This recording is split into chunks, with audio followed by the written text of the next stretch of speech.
Damai sejahtera dari Allah Bapa yang melampaui segala akal pikiran. Itulah yang memerintah di dalam hati saudara-saudara di dalam nama Yesus Kristus Tuhan kita. Amin. Shalom. Bapak, Ibu, saudara-saudara yang dikasihi Tuhan Yesus Kristus, pada minggu ini kita memasuki minggu ke-13 setelah Trinitatis dengan topik minggu kita sukacita atas kembalinya anak yang hilang. Kita disapa firman Tuhan melalui Evangelium Lukas pasal yang 15 ayat 11 sampai dengan ayat 32. Demikian pembacaan firman Tuhan. Yesus berkata lagi, ada seorang mempunyai 2 anak laki-laki. Kata yang bungsu kepada ayahnya, Bapa, berikanlah kepadaku bagian harta milik kita yang menjadi hakku. Lalu ayahnya membagi-bagikan harta kekayaan itu di antara mereka.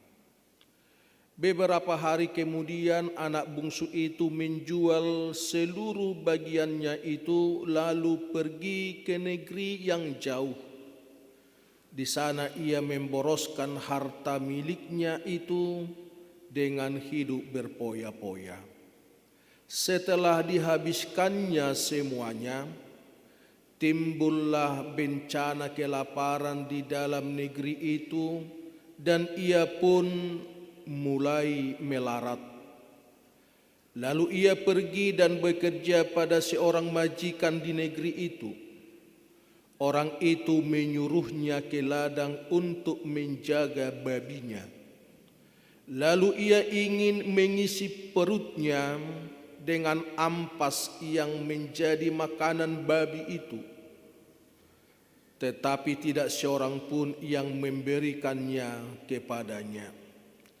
Lalu ia menyadari keadaannya, katanya, betapa banyaknya orang upahan Bapakku yang berlimpah-limpah makanannya, tetapi aku di sini mati kelaparan.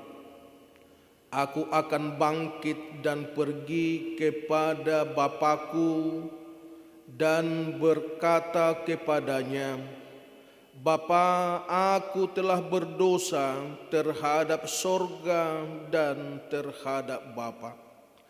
Aku tidak layak lagi disebutkan anak Bapa.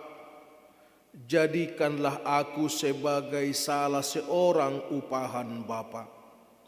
Maka bangkitlah ia dan pergi kepada bapaknya. Ketika ia masih jauh, ayahnya telah melihatnya, lalu tergeraklah hatinya oleh belas kasihan. Ayahnya itu berlari mendapatkan dia, lalu merangkul dan mencium dia. Kata anak itu kepadanya, Bapa, aku telah berdosa terhadap sorga dan terhadap Bapa. Aku tidak layak lagi disebutkan anak Bapa. Tetapi ayah itu berkata kepada hamba-hambanya, lekaslah bawa kemari jubah yang terbaik, pakaikanlah itu kepadanya dan kenakanlah cincin pada jarinya dan sepatu pada kakinya. Dan ambillah anak lembu tambun itu, sembelilah dia dan marilah kita makan dan bersukacita. Sebab anakku ini telah mati dan menjadi hidup kembali. Ia telah hilang dan didapat kembali. Maka mulailah mereka bersukacita. Tetapi anaknya yang sulung berada di ladang, dan ketika ia pulang dan dekat ke rumah, ia mendengar bunyi seruling dan nyanyian tari-tarian. Lalu ia memanggil salah seorang hamba dan bertanya kepadanya, apa arti semuanya itu? Jawab hamba itu, adikmu telah kembali dan ayahmu telah menyembelih anak lembu tambun karena ia mendapatnya kembali dengan sehat. Maka marahlah anak sulung itu dan ia tidak mau masuk. Lalu ayahnya keluar dan berbicara dengan dia. Tetapi ia menjawab ayahnya, katanya, telah bertahun-tahun aku melayani Bapa dan belum pernah aku melanggar perintah Bapa. Tetapi kepadaku belum pernah Bapa memberikan seekor anak kambing untuk bersukacita dengan sahabat-sahabatku. Tetapi baru saja datang anak bapa yang telah memboroskan harta kekayaan bapa bersama-sama dengan pelacur-pelacur, maka bapa menyembelih anak lembu tambun itu untuk dia. Kata ayahnya kepadanya, anakku, engkau selalu bersama-sama dengan aku, dan segala kepunyaanku adalah kepunyaanmu. Kita patut bersukacita dan bergembira karena adikmu telah mati dan menjadi hidup kembali. Ia telah hilang dan didapat kembali. Sampai di sana pembacaan firman Tuhan. Bapak, Ibu, Saudara yang dikasihi Tuhan Yesus Kristus, setiap kita pasti pernah kehilangan yang berharga. Kehilangan barang, kita mungkin ada yang pernah kehilangan pekerjaan, kehilangan sahabat, ataupun kehilangan keluarga, dan banyak lagi bentuk-bentuk daripada kehilangan dari kita. Tentu ketika kehilangan itu terjadi, hati kita tidaklah tenang. Kita pasti merasa sedih, dan tentu kita rindu supaya kita mendapatkan kembali barang yang hilang tersebut. Inilah gambaran yang Yesus sampaikan di dalam perumpamaan anak yang hilang ini. Seorang bapa kehilangan anaknya, bukan sekedar kehilangan secara fisik, tetapi kehilangan hati anaknya yang memilih untuk jalan sendiri. Anaknya memilih jalan sendiri. Namun yang luar biasa di dalam cerita itu, bagaimana hati seorang bapa yang penuh cinta kasih, yang penuh dengan pengampunan, yang selalu terbuka kepada anaknya yang hilang. Apalagi kehilangannya adalah hati yang memilih jalan sendiri. Saudara yang dikasihi Tuhan, dari cerita ataupun perumpamaan ini beberapa hal yang boleh kita ambil merupakan bagian daripada perenungan kita. Yang pertama, anak yang bungsu di dalam cerita ini sebagai gambaran daripada keberdosaan kita. Diceritakan mulai dari ayat 11, anak yang bungsu itu meminta warisan, hak bagiannya sebelum waktunya tiba.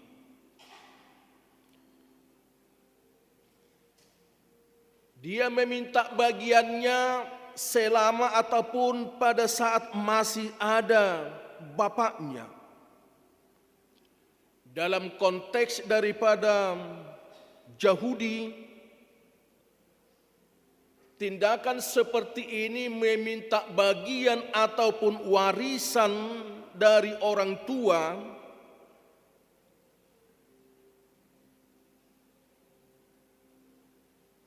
bukan secara finansial ataupun permintaan hak materinya yang paling bermakna, tetapi ketika itu diminta pada saat orang tuanya masih ada, dianggap sebagai penghinaan dan ketidakhormatan kepada orang tua. Kalau dia meminta warisan orang tuanya masih ada, itu berarti dia tidak menghormati orang tuanya. Atau seolah-olah anak bungsu ini mau mengatakan, saya lebih memilih hartamu daripada bapak ataupun daripada nyawa bapak sendiri. Kalau dia meminta warisan sebelum ayahnya mati, dapat kita artikan seolah-olah mau mengatakan, bagiku kamu sudah mati, aku tidak membutuhkan engkau lagi. Seolah-olah mau mengatakan, aku tidak butuh kamu, yang saya butuhkan adalah hartamu. Itu pemahaman daripada orang Yahudi ketika meminta warisan sebelum bapaknya mati. Tak boleh kita gambarkan di sana perbuatan itu adalah hal yang tidak terpuji. Suatu hal tindakan yang arogan, perbuatan yang tidak sopan, bahkan sikap daripada orang yang durhaka.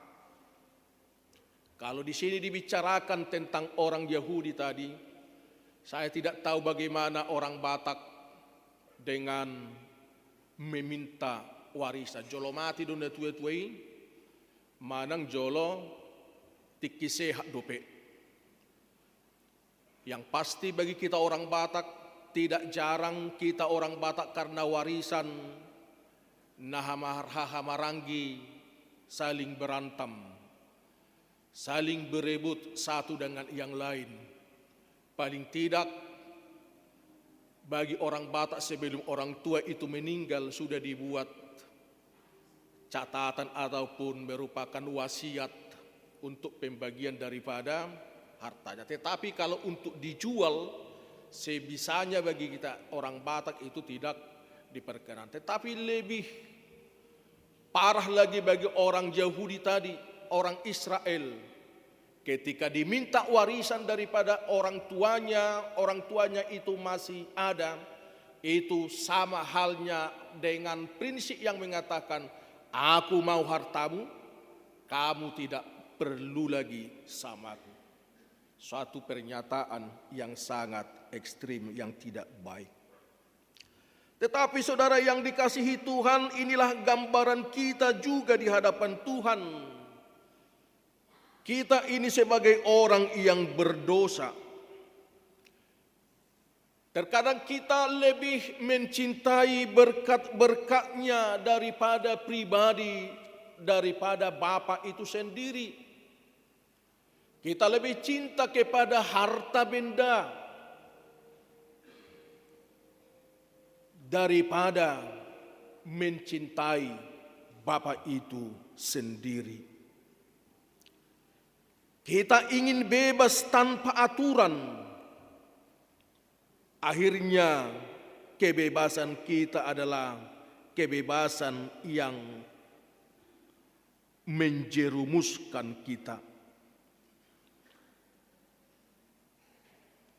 Dan permintaan daripada anak bungsu ini adalah mencerminkan kesombongan yang jahat dan keinginan untuk hidup tanpa dikendalikan oleh kuasa ayahnya. Ingin mau bebas tanpa dikendalikan ataupun tanpa peduli dengan bapaknya. Dan inilah gambaran dosa daripada manusia sebagai tanda pemberontakan kepada Allah. Ingin menjauhkan diri dari Allah. Hidupnya hidup bebas bertindak tanpa batas, tanpa di dalam norma-norma, di dalam kontrol daripada Tuhan. Maka kita katakan tadi sikap daripada anak bungsu ini adalah sikap daripada keberdosaan kita di hadapan Tuhan. Sebagai tanda pemberontakan kita, ingin menjauhkan diri dari Allah. Sepertinya kita ingin bebas bertindak tanpa batas, tanpa aturan, ataupun tanpa dikontrol oleh firman Tuhan. Saudara yang dikasihi Tuhan, anak bungsu yang menghamburkan hartanya itu dikatakan setelah kemudian hartanya itu dijual, lalu dia pergi ke negeri jauh, dan di negeri jauh tanpa disadari habislah semua hartanya itu. Akhirnya jatuh di dalam kemiskinan, kelaparan, dan bahkan karena pahitnya hidup dengan habisnya harta tersebut, dia harus bekerja menjadi penjaga babi. Karena tidak ada lagi makanannya, makan babi pun dia mau memakannya. Bahkan pemilik babi pun dia tidak berkenan supaya makanan babi itu dia makan. Suatu hal yang menggambarkan kehidupan yang sangat pahit. Hidupnya yang hampa. Dan itu juga merupakan kondisi daripada kita ketika kita jauh dari Tuhan. Sama anak bungsu itu jauh dari Tuhan. Ketika jauh dari Allah, hidup kita adalah hidup yang hampa. Hidup kita adalah hidup yang kosong. Ketika kita jauh dari Allah, hidup kita adalah hidup yang tidak ada sukacita. Boleh saja ketika kita jauh dari Allah, kita ibaratkan dengan ikan yang dikeluarkan dari air. Ikan yang dikeluarkan dari air diletakkan di tanah. Dia boleh menggelepar, melompat sebentar-sebentar di darat. Tapi akhirnya dia akan mati. Begitulah hidup manusia kalau dia jauh daripada Allah. Kalau dia memilih bebas sesaat, tetapi akhirnya dia akan binasa seperti ikan yang kita katakan tadi. Namun saudara yang dikasihi Tuhan, ada suatu hal yang sangat berharga daripada anak yang bungsu ini, di mana pertobatan adalah titik balik daripada kehidupannya. Ayat 19 sampai dengan 17 sampai dengan ayat 19. Lalu ia menyadari keadaannya. Menyadari keadaan. Sadar, insaf. Ini adalah sebagai titik awal untuk menerima pertobatan. Ia sadar bahwa kebebasannya justru akan membawa penderitaan bagi dia. kebebasannya, membawa penderitaannya, dan penderitaannya insaf sadar kepada bapaknya. Lalu ia ingat bapaknya, ia ingat akan hamba-hamba bapaknya di rumahnya, yang hidupnya adalah hidup yang mewah, hidup yang berkecukupan, padahal dia hidup di dalam kemelaratan. Maka berbicara tentang pertobatan, pertobatan itu bukan hanya sekedar menyesal,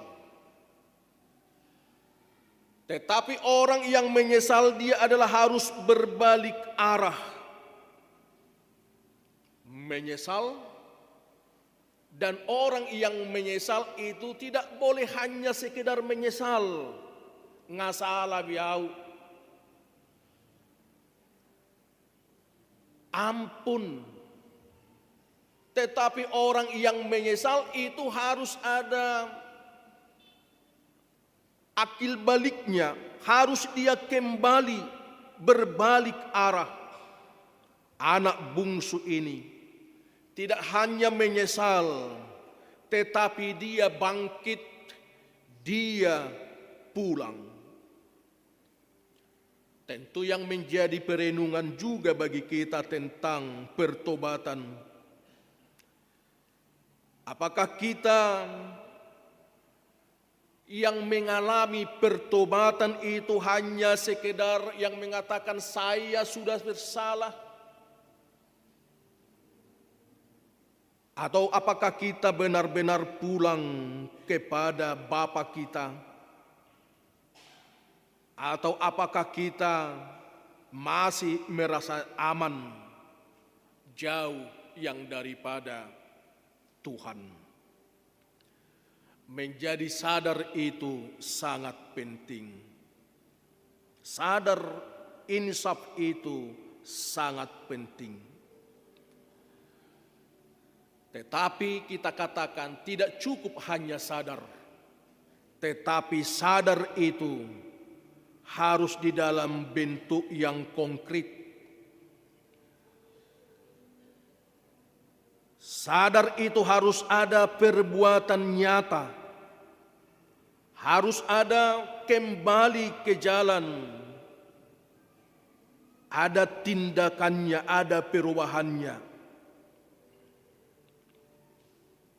Makanya kita katakan tadi, sadar itu menciptakan kita untuk bertobat. Tanpa kesadaran tidak akan mungkin kita pernah bertobat.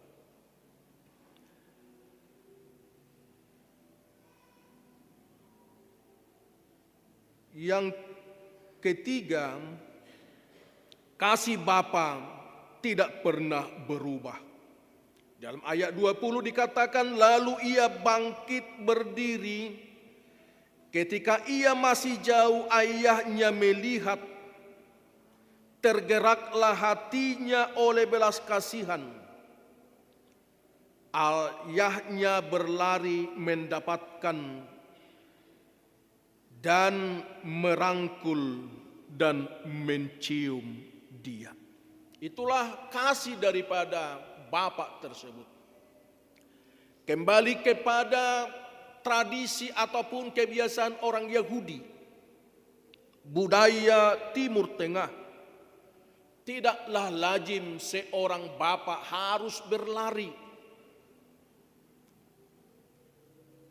apalagi untuk menjumpai yang dianggap lebih rendah daripada statusnya. Tetapi atas dasar kasih Allah kepada anaknya, dia tinggalkan, dia lupakan martabatnya. Dia tidak menunggu anaknya minta maaf secara panjang sabar dulu. Dia tidak meminta pertanggungjawaban dengan harta warisan yang dia berikan. Tetapi hanya satu kata, bahkan tidak begitu banyak berkata-kata.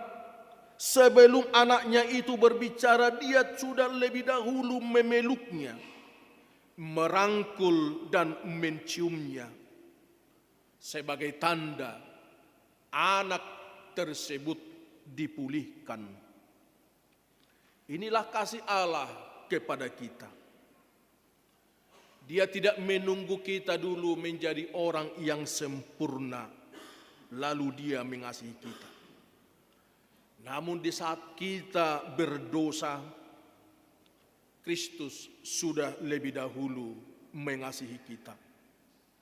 Makanya Paulus katakan Roma 5 ayat 8, Kristus mati untuk kita ketika kita masih berdosa. Dan bagaimana Bapa menyambut dia? Dia disambut dengan sukacita. Makanya di dalam ayat 22 dikatakan, lekaslah bawalah kemari jubah yang terbaik, kenakanlah jubah yang terbaik. Arti daripada jubah itu adalah sebagai tanda kerajaan, tanda kehormatan. Kehormatannya dipulihkan. Itu juga tanda-tanda ataupun di dalam kehidupan kita, ketika kita kembali kepada kita akan diberikan jubah yang mengatakan kehormatan kita dipulihkan menjadi anak-anak Tuhan. Dan semuanya itu gambaran daripada pemulihan. Dikatakan kenakanlah pakaiannya, pakaikanlah cincinnya, kenakanlah sepatunya. Ambillah anak lembu tambun sembelih. Ini semua menggambarkan kehidupannya dipulihkan. Dan mereka, bapaknya dan anak itu akan bersukacita. Ketika kita kembali kepada Tuhan, molo adong hamubau niroham, ke jalan yang Tuhan nyatakan di dalam kehidupan kita, maka kita akan disambut dan dipulihkan. Tentang sikap anak yang hilang, ini adalah gambaran orang yang merasa diri benar, 25 sampai 32.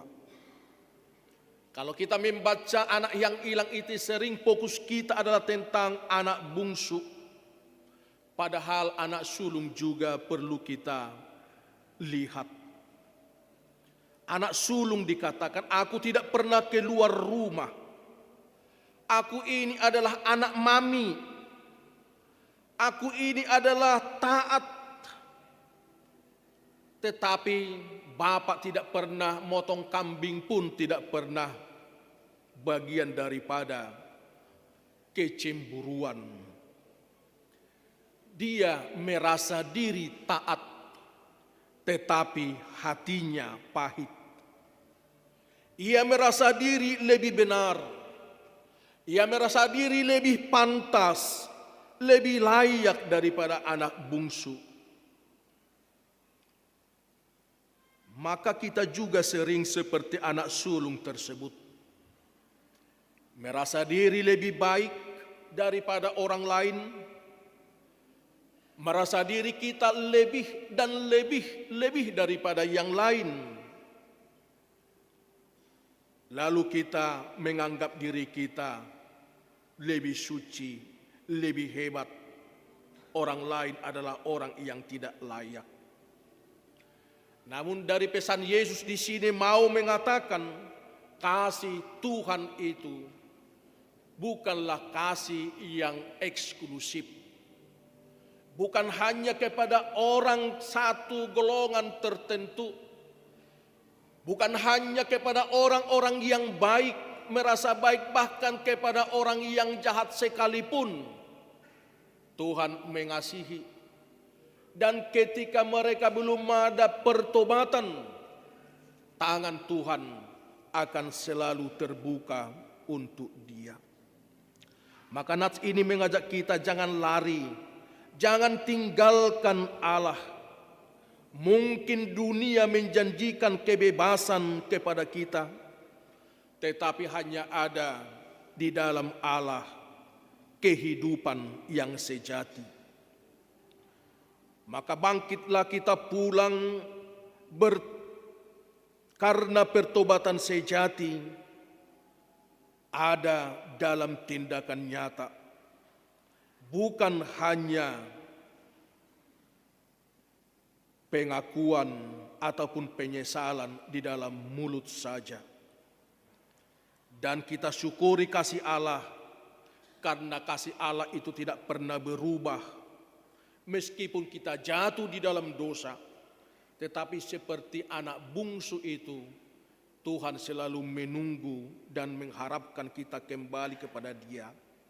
Dan jangan seperti menjadi anak sulung yang merasa diri benar, yang merasa diri hebat, dan akhirnya menutup pintu bagi orang lain. Dan biarlah kita bersuka cita ketika ada orang kembali kepada Tuhan, ke jalan tangan Tuhan. Kita juga adalah orang-orang yang bersuka cita. Dan terinspirasi dari nats inilah, tahun 1997 satu nyanyian rohani yang sangat luar biasa yang dinyanyikan oleh seorang Nikita, anak kecil, yang berjudul Ada Ampun Bapa Bagimu. Anak bungsu kecil, anak bungsu pergi ke negeri orang, tinggal bapaknya mengeluh. Akhirnya habislah uang dan barang, hidupnya susah penuh. Pulanglah anakku, Bapa rindu berseru. Pulanglah hai anakku, ada ampun bagimu. Angku mangideho na nomata ideho dijawa ke lagu rohani Ada Ampun Bapa Bagimu. Tetapi inilah seruan Tuhan bagi kita yang mengatakan, pulanglah anakku, Bapa rindu kepadamu. Amin, kita berdoa.